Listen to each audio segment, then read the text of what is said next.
Assalamualaikum warahmatullahi wabarakatuh. Waalaikumsalam warahmatullahi wabarakatuh. Ya, bagaimana kabarnya anak-anak ibu hari ini? Baik, Bu. Alhamdulillah. Peserta didik diharapkan mampu menjelaskan tentang unsur, senyawa, dan campuran. Kemudian mengidentifikasi sifat fisika dan kimia serta perubahan fisika dan kimia dalam kehidupan sehari-hari dengan benar. Nah, kemudian pada pelajaran selanjutnya kan kita sudah belajar tentang berbagai jenis makhluk hidup yang dapat kita klasifikasikan.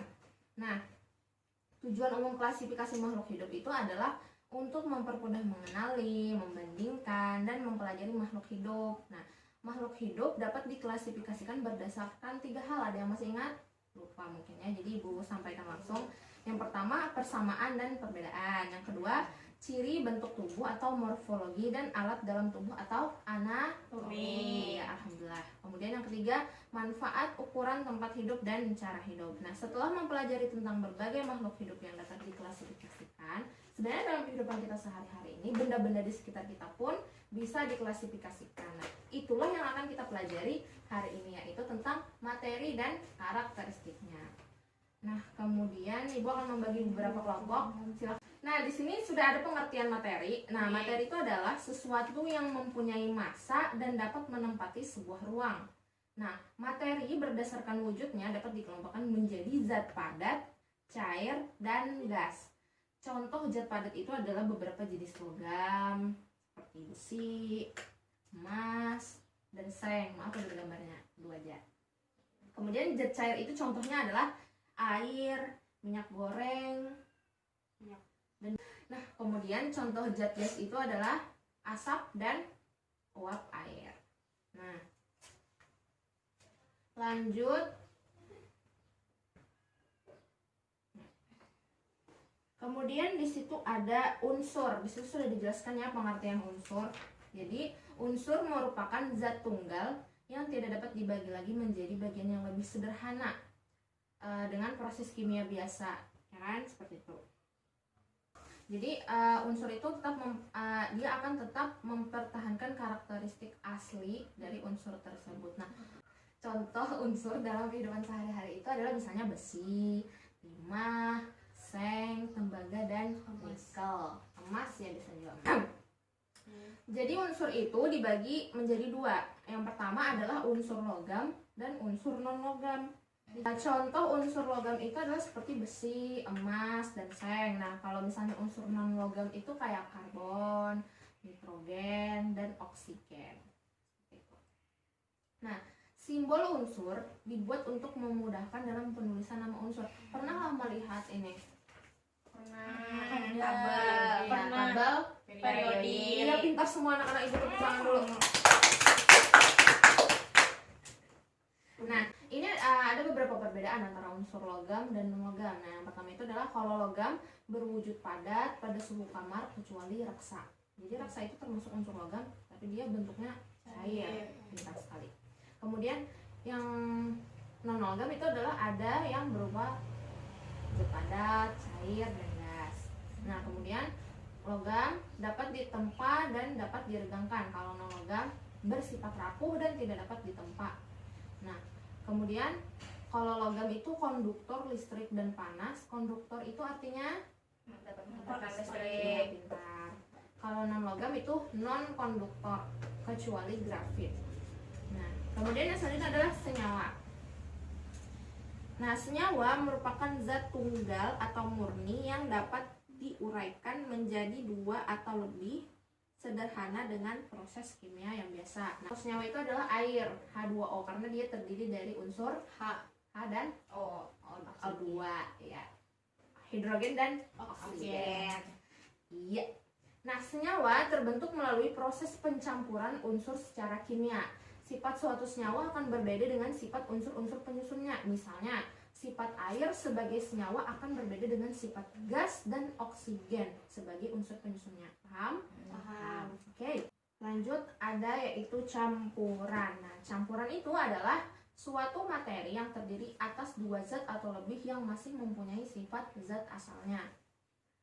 Nah, campuran itu ada 2, yaitu homogen dan heterogen. Kalau dari artinya kan dari katanya sendiri, homogen itu artinya sama.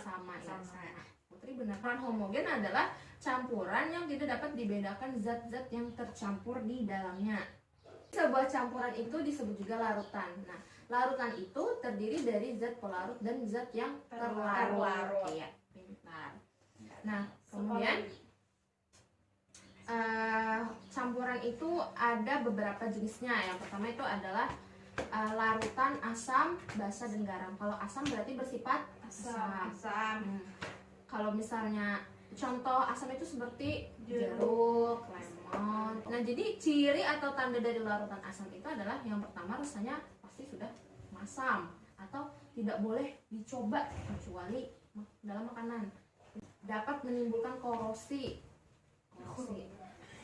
Kemudian yang ketiga adalah mengubah kertas lakmus biru menjadi merah. Ya. Kemudian basa itu ciri-cirinya adalah mempunyai rasa agak pahit, sama basa tidak boleh dicoba juga. Kemudian terasa licin di kulit dan mengubah kertas lakmus merah menjadi biru. Nah, contoh dari basa sendiri adalah misalnya sabun, semua sabun manis, sabun deterjen, ya sabun itu semua sabun. Kemudian pasta gigi, obat mah, dan pupuk. Jadi selanjutnya ada yaitu indikator. Nah, indikator itu ada dua, yaitu indikator alami dan indikator buatan.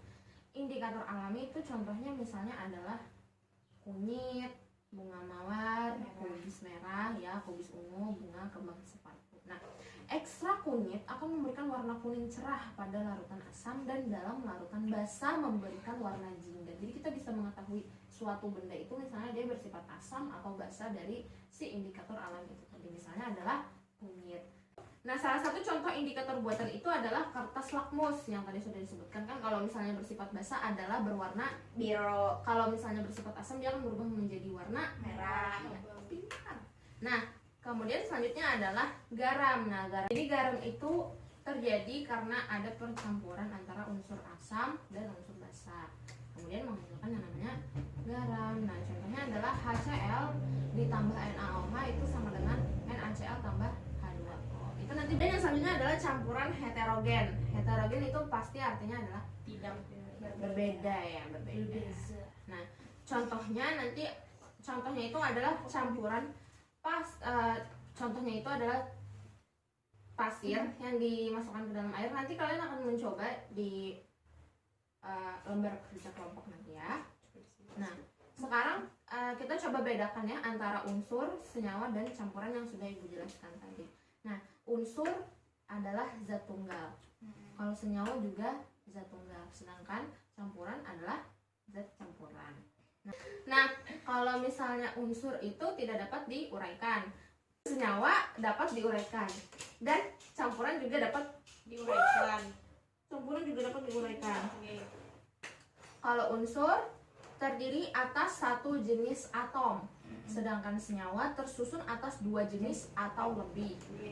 Nah, kalau misalnya campuran tersusun atas dua jenis atom atau molekul atau lebih dari dua maksudnya. Nah, kemudian kalau senyawa perbandingan massa zat penyusunnya tetap, sedangkan campuran adalah tidak tetap. Baik, lanjut. Yang terakhir itu adalah jadi selanjutnya adalah sifat fisika. Nah, sifat fisika itu adalah sifat yang berkaitan dengan keadaan fisik atau zat. Sifat fisika termasuk di dalamnya bentuk, warna, bau, kekerasan, titik didih, titik beku, titik leleh, daya hantar, ukuran partikel, dan massa jenis atau densitas. Ya. Kemudian yang kedua adalah sifat kimia. Nah, sifat kimia ini adalah sifat zat yang berhubungan dengan mudah atau sukarnya zat tersebut untuk bereaksi secara kimia. Baik, supaya lebih paham, kita lanjut ke pembahasan selanjutnya, yaitu perubahan fisika dan perubahan kimia. Nah, perubahan fisika adalah perubahan zat yang tidak disertai dengan terbentuknya zat baru. Komposisi materi dari zat tersebut itu juga tidak akan berubah. Misalnya es yang mencair, baik dalam bentuk padat maupun dalam bentuk cair, keduanya tetaplah air. Ya, seperti itu. Kemudian selain ini, contoh perubahan fisika itu adalah menguap, misalnya peristiwanya mengembun, mencair, tadi kan ya membeku, menyublim, melarut, serta perubahan kristal lainnya yang mengkristal. Kemudian selanjutnya ini yang terakhir adalah perubahan kimia. Nah, perubahan kimia ini adalah Perubahan zat yang dapat menghasilkan atau membentuk zat baru dengan sifat kimia yang berbeda dengan zat asalnya. Contohnya itu adalah pembakaran kayu. Ya kan? Kalau misalnya kayu dibakar dia sudah jadi abu, tidak bisa jadi kayu lagi. Nasi juga. Ya, nasi basi, makanan basi. Nah, perubahan kimia ini ciri-cirinya adalah terbentuk zat baru, terbentuknya gas, terbentuknya endapan, terjadinya perubahan warna, kemudian terjadinya perubahan suhu. Tapi yang paling mudah diingat adalah terbentuknya zat baru. Nah, perubahan kimia ini ada beberapa ya, ada 4. Yang pertama ada pembentukan gas, itu termasuk contoh perubahan kimia. Kemudian pembentukan endapan. Jadi pembentukan endapan itu adalah reaksi yang menghasilkan suatu senyawa yang berbentuk padatan. Ya. Yang selanjutnya ada perubahan warna, ya seperti tadi kan, misalnya kayak kayu tadi dibakar awalnya coklat, dibakar jadi warna hitam. Nah, kemudian adalah perubahan suhu. Itu yang terakhir dari contoh perubahan kimia. Baik, itu tadi materi dari Ibu. Silahkan yang ingin bertanya bisa acungkan tangannya. Bu, izin bertanya Bu. Ya, silahkan. Untuk penyusun air itu apa Bu? Kalau penyusun air itu adalah unsur hidrogen dan unsur oksigen. Kemudian Ibu akan membagikan lembar kerja kelompok. Nanti kalian kerjakan. Ibu akan membagikan bahan-bahan dan alat-alatnya ya. Nah, jadi silahkan kerjakan sesuai dengan langkah-langkah yang sudah Ibu berikan. Jangan lupa ya diisi biodatanya.